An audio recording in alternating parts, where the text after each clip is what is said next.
అసలు కారణాలేంటో ఇవాళ డిఎన్ఏలో తెలుసుకుందాం. భరత్, అసలు పవన్ కళ్యాణ్ సభకు అనుమతి ఇచ్చి ఉంటే ఈ వివాదం ఇంత పెద్దదయ్యేది కాదనుకో. అయ్యేది కాదు. మనం ఇన్ని రోజులు మాట్లాడుకునే వాళ్ళం కాదు. ఈ సభకు అనుమతి ఇవ్వకపోవడం వల్లనే ఇది వచ్చింది. అంటే రేవంత్ రెడ్డి ఏం చేశారంటే ఎన్టీఆర్ విగ్రహ ఆవిష్కరణ చేశారు. చేయగానే బీఆర్ఎస్ క్యాడరు తెలంగాణ వాదులు ఒక్కసారిగా బగ్గుమన్నారు. ఇప్పుడు ఎన్టీఆర్ విగ్రహం ఏంది, చాలా విగ్రహాలు ఉన్నాయి కదా అమీర్పేట మైత్రివనంలో.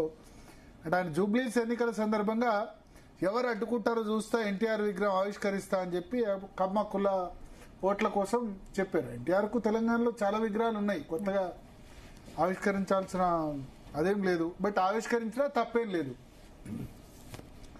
దాంతో సరే రాజకీయ పార్టీలు రాజకీయ నేతలు ఎట్లా చేస్తారన్నది మనకు తెలుసు. దాంతో తెలంగాణ వాదులు దాని నుంచి చాలా నెగటివ్ రియాక్షన్ వచ్చింది. ఈ సందర్భంగా ప్రొఫెసర్ నాగేశ్వరు పవన్ కళ్యాణ్ ఇష్యూ వచ్చింది. వస్తున్నప్పుడు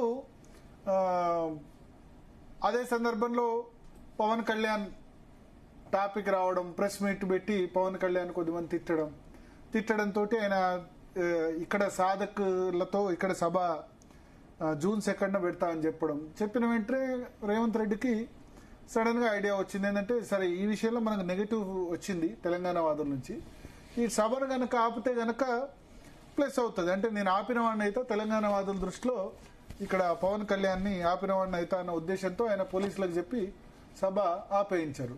సో అక్కడ నెగటివ్ అయిన దాన్ని అక్కడ నెగటివ్ అయ్యి అక్కడ ఆంధ్ర ఓట్లు ప్లస్ అయినాయి. ఆంధ్ర ఓట్లు అంటే కమ్మ క్యాస్ట్ సంబంధించిన ఓట్లు, ఎస్పెషల్లీ తెలుగుదేశంతో ఎట్లాగో రేవంత్ రెడ్డికి గతంలో అనుబంధం ఉంది కాబట్టి అది ప్లస్ అయినాయి.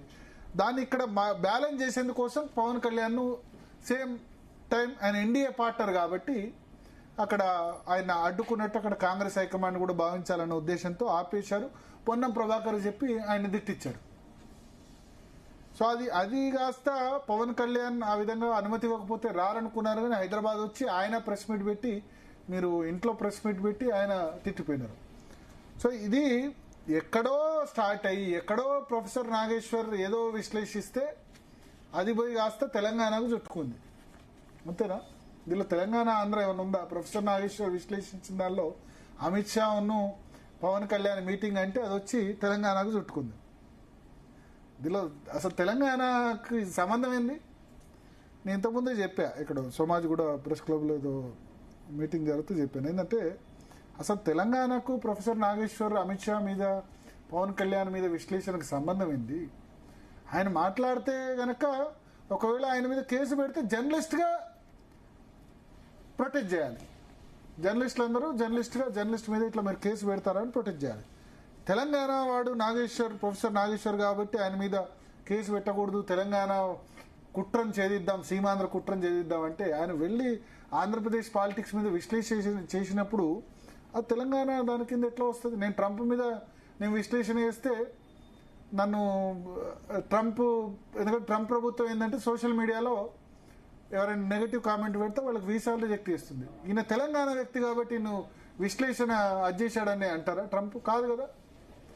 మనం పోయి అక్కడ విశ్లేషణ చేసినప్పుడు, ఆంధ్ర పాలిటిక్స్ మీద విశ్లేషణ చేసినప్పుడు ఆ తెలంగాణకు ఎట్లా సంబంధం అవుతుంది? జర్నలిస్ట్గా జర్నలిస్ట్ సంఘాలు ప్రొటెక్ట్ చేయొచ్చు. ఎందుకంటే freedom of speech and expression ఆయన సారీ కూడా చెప్పాడు. అయినా సరే కేసు ఇట్లా పెడతాను అనొచ్చు. ప్రొఫెసర్ నాగేశ్వర్ ఏం బూతులు మాట్లాడలేదు, బ్లాక్మెయిల్ చేయలేదు.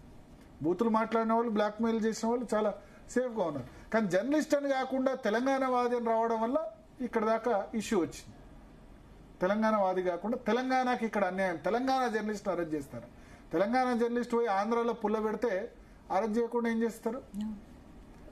అంటే అరెస్ట్ చేయాలని నేను అనట్లేదు, బట్ చెప్తున్నా. ఆంధ్రాలో పోయినప్పుడు డెఫినెట్గా అక్కడ కేసు పెడతారు. పెట్టినప్పుడు దాన్ని అక్కడ దాకా తీసుకోకుండా పవన్ కళ్యాణ్ క్లోజ్ చేశారు.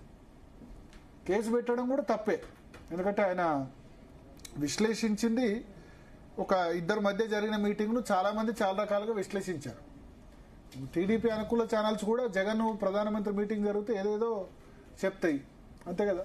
వైసీపీ అనుకూల ఛానల్స్ కూడా చంద్రబాబు ప్రధానమంత్రి మీటింగ్ కొడితే ప్రధానమంత్రి చంద్రబాబు మీద ఆగ్రహం ఇట్లా ఇద్దరి మధ్యలో జరిగింది వాళ్ళు తొంగి చూసినట్టు చాలా చెప్తారు.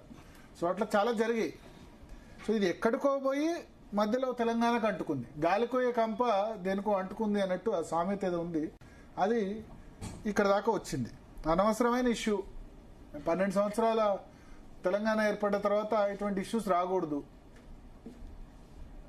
12 సంవత్సరాలు తెలంగాణలో ఏర్పడ్డ తర్వాత కూడా ఇంకా ఆంధ్ర, తెలంగాణ, రాయలసీమ, మార్వాడి, గో బ్యాక్ ఇటువంటివి రాకూడదు. అది దురదృష్టకరం. సరే, మళ్ళా రౌండ్ టేబుల్ మీద రౌండ్ టేబుల్ జరుగుతున్నాయి. నిన్న కూడా జస్టిస్ సుదర్శన్ రెడ్డి, తర్వాత మళ్ళా ప్రొఫెసర్ నాగేశ్వరు సిపిఐ ఆఫీస్లో పెట్టడాలు ఎందుకో నాకు అర్థం కాదు. ప్రొఫెసర్ నాగేశ్వర్ గారు కూడా దాన్ని ముగించాలి. ఇంకా ఆయన ప్రెస్ క్లబ్లో అటెండ్ అయ్యారు. నేను ఫోన్ చేసినప్పుడు ఆయన సరే అంటే ఏమంటే ఇంకా ఇష్యూది ఇక్కడితో ముగిద్దాం అనుకున్నా అని అన్నారు అది జరిగినప్పుడు.